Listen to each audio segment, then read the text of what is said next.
हम तुम्हारे साथ हैं। भारत के गरीब जवान किसान एक हो, एक हो।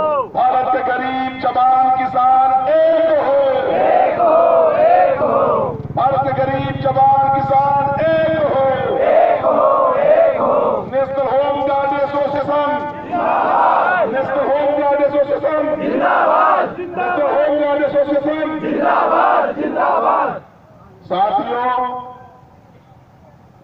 यह बहुत खुशी की बात है कि आजाद भारत में भी आप लोगों ने अपनी आजादी को याद कर लिया है। तानाशाह सरकार जितनी कथनी और करनी में अंतर है, आज आजाद भारत में भी गुलाम भारत जैसा शोषण करने का प्रयास कर रही है। हरियाणा सरकार तो बातें लंबी लंबी करती है, जब अखबारों और चैनलों में देखने पढ़ने को मिलता है तो लगता है कि सरकार गरीबों की रहनुमा है। सबसे गरीब पूरे हरियाणा प्रदेश के गृह रक्षक होमगार्ड जवान, जिनको पिछले 3 अप्रैल से भूखा प्यासा तड़पा रही है। हरियाणा सरकार शर्म करो, शर्म करो, शर्म करो, हरियाणा सरकार शर्म करो, शर्म करो, शर्म करो। आजाद भारत में तानाशाही बंद करो, बंद करो, बंद करो। तानाशाही नहीं चलेगी, नहीं चलेगी, नहीं चलेगी, तानाशाही नहीं चलेगी, नहीं चलेगी, नहीं चलेगी। सुप्रीम कोर्ट के आदेश को लागू करो, लागू करो, लागू करो, सुप्रीम कोर्ट के आदेश समान कार समान वेतन लागू करो, लागू करो, लागू करो। आज हरियाणा का पड़ोसी राज्य पंजाब, शासक केंद्र शासित प्रदेश चंडीगढ़ ने सर्वोच्च न्यायालय के आदेश इक्वल वर्क इक्वल वेजेज, समान कार्य समान वेतन को लागू कर दिया। पिछले महीने चंडीगढ़ में जवानों का एरियर जोड़कर करीब 6 लाख रुपया भी चंडीगढ़ प्रशासन देने का काम किया। आज हरियाणा सरकार का कैपिटल चंडीगढ़ है। मुझे समझ में नहीं आ रहा, हरियाणा के गृह सचिव, chief minister, DG home guard कहीं अंधे गूंगे बहरे तो नहीं है, उन्हें यह नहीं दिख रहा है कि चंडीगढ़ जैसा छोटा केंद्र शासित प्रदेश ने भी गृह रक्षकों को उसका हक अधिकार दे दिया है। ये चाह रहे हैं कि जितना शोषण हो सके कर लो। एक तरफ हरियाणा सरकार कहती है कि हम बेरोजगारों को बेरोजगारी भत्ता देते हैं, जो जवान ड्यूटी कर रहे हैं, खून पसीना एक कर रहे हैं, उनको तो 30 दिनों की ड्यूटी देने में भी हरियाणा सरकार असफल है।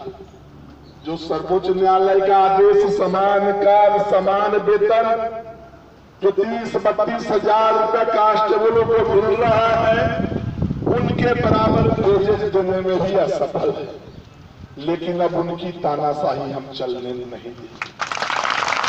साथियों, यह आजाद भारत है। ये जो गुलाम भारत का भय जवानों में जो पैदा कर रहे हैं, देश की आजादी के बाद जो संविधान का निर्माण हुआ, भारत के संविधान के निर्माण करता बाबा साहब भीमराव अंबेडकर की जन्म तिथि भी 14 अप्रैल को थी, एक दिन पहले, आज 16 अप्रैल। बड़े धूमधाम से हरियाणा सरकार, केंद्र सरकार, भारत के प्रधानमंत्री बाबा साहब भीमराव अंबेडकर का जयंती समारोह मना रहे थे। शर्म आनी चाहिए उन लोगों को कि संविधान में मिले हुए आजादी के बदले जवानों को गुलामी का जिंदगी जीने के लिए हरियाणा सरकार, केंद्र सरकार विवश कर रही है। तरह तरह का भय दिए जा रहे हैं। लेकिन आज हरियाणा सरकार इस बात को कान खोलकर सुन ले कि अब चीफ मिनिस्टर के बुलावे और बुलावे में ये जवान नहीं आने वाले। पीछे 3 बार हरियाणा प्रशासन ने धोखा देकर जवानों को सीएम के नाम पर ले जाने का काम किया। वो बनवाकर टुकड़ों में बांटने, बेवकूफ बनाने का काम किया। आप बुलाओगे भी तो हम आपके पास जाने वाले नहीं हैं।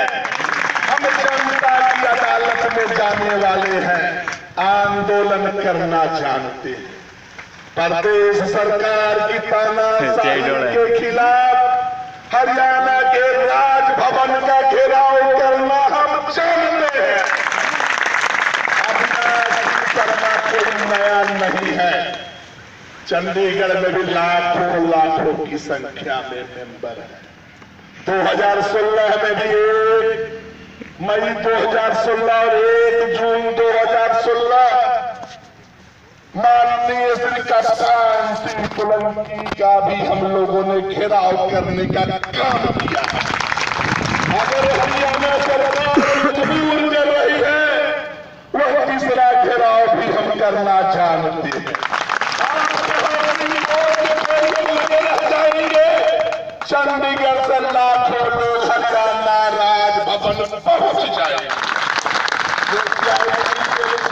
जो लोग आए हैं वह इस बात को नोट कर ले और ऊपर तक यह बात को पहुंचाने का काम करे कि अब वह सीएम हाउस आने वाले नहीं है।